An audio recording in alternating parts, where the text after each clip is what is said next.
V9 news కి స్వాగతం. నా పేరు కిరణ్ కుమార్. ఇప్పుడు హెడ్లైన్స్. భారత సేవా అవార్డ్స్ పెంటపాటి సూర్యారావు.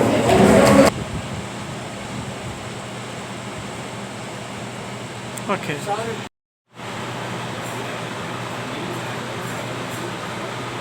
పెరిగింది ఆయనతో ఉంటే అంతేనండి, ఆయనతో ఉంటే అంతే. ఎందుకంటే మన మణిభూషణ్ గారు పరిచయాలు బాదగిరి సాగర్ అన్నారు, చిరు పరిచయం కొండంతా మీకు 10 నిమిషాలు ఇస్తానండి, అందుకని ఎక్కువ అన్నారు మొహమాట రాకుండా అండి. ఇది రెండోది లాస్ట్ ఐటమ్ ఏంటండి? ఇప్పుడు దాకా మీరు చూసింది ఏంటి తెలుసా? యా లాస్ట్ మాకు చూసాక ఇలా అయిందండి. ఓకే ఏమైందండి అనుకుంటారు, అది చూస్తుంటారు. చోటు బాగానే ఉంది కానీ ఫిజికల్గా ముందుంటే మెంటల్గా అనుకుంటారు. ప్రేమతో ఆయన ఈరోజు ఈ పెర్ఫార్మెన్స్ చేశారు. ఆయన ఎంత పట్టుదల ఉన్న మనిషి మీకు అర్థమైంది. మరి వారికి మనందరి ఆశీర్వాదాలు వారు ఆరోగ్యంగా ఉండాలి. Thank you sir, thank you very much. ఇచ్చేసారు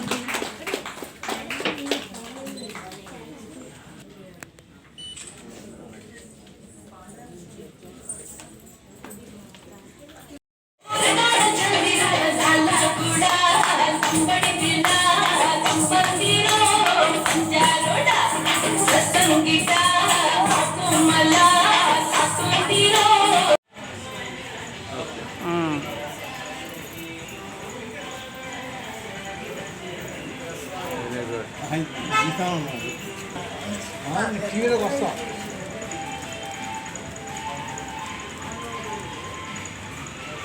అది పార్వతీపురం, పెంటపాటి సూర్యారావు నా పేరు. గట్టిగా సోషల్ సర్వీస్ చేయటం మొదటి చిన్నప్పటి నుంచి నాకు అలవాటు. అనేక సేవా సంస్థల్లో నేను భాగస్వామ్యం ఉన్నాను.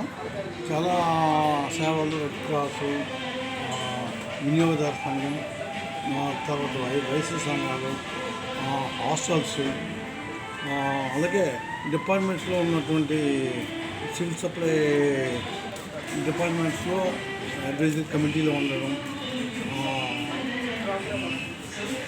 రోడ్డు యాక్టివిటీస్లో ఉండడం, తర్వాత డివిజన్లో వచ్చేయటం, అందరికీ అందుబాటులో ఉన్నాం. ట్రైబల్స్ రెడ్ క్రాస్లో ఉండి ట్రైబల్స్ ఏరియాలోని పూర్ పీపుల్కి, నీడీ పీపుల్కి ఎప్పటికీ అందుబాటులో ఉండడం, బ్లడ్ డొనేషన్స్లో అందరికీ కోఆపరేట్ చేయటం, కావాల్సిన బ్లడ్ సప్లై చేస్తుండడం, ఇటువంటి యాక్టివిటీస్ ఉంటూ ఎవరైనా ఇటువంటి ఇబ్బందులు ఉన్నా వాళ్ళకి తక్షణం ఎటువంటి సహాయం చేయడం నాకు ఉన్న హ్యాబిట్. ఈ హ్యాబిట్కి మణిభూషణ్ గారు, టీవీ టూరిజం మణిభూషణ్ గారు గ్రహించి నాకు ఈరోజు ఈ సన్మానం చేశారు. వారికి అంత చాలా చాలా చాలా సంతోషంగా ఉందండి. సేవా కార్యక్రమాలకు వెళ్తుంటారు కదా, మీరు ప్రోత్సహిస్తుంటారా? ఎన్ఆర్వీలోని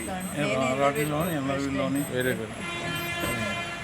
బాబు నువ్వు నేను 3rd క్లాస్లో చదువుతున్నాను. మీ తాతగారికి అవార్డు వచ్చింది కదా, నువ్వు ఎలా ఫీల్ అవుతున్నావు? హ్యాపీగా మరి నువ్వు ఎప్పుడు అందుకోబోతున్నావు ఎడ్యుకేషన్లో అవార్డ్స్? ఇందాకే చెప్పాడండి, తాతగారి తర్వాత నాకే వస్తాయి అవార్డ్స్ అని. Very good. ఆ చైల్డ్కి కూడా ఇస్తారు.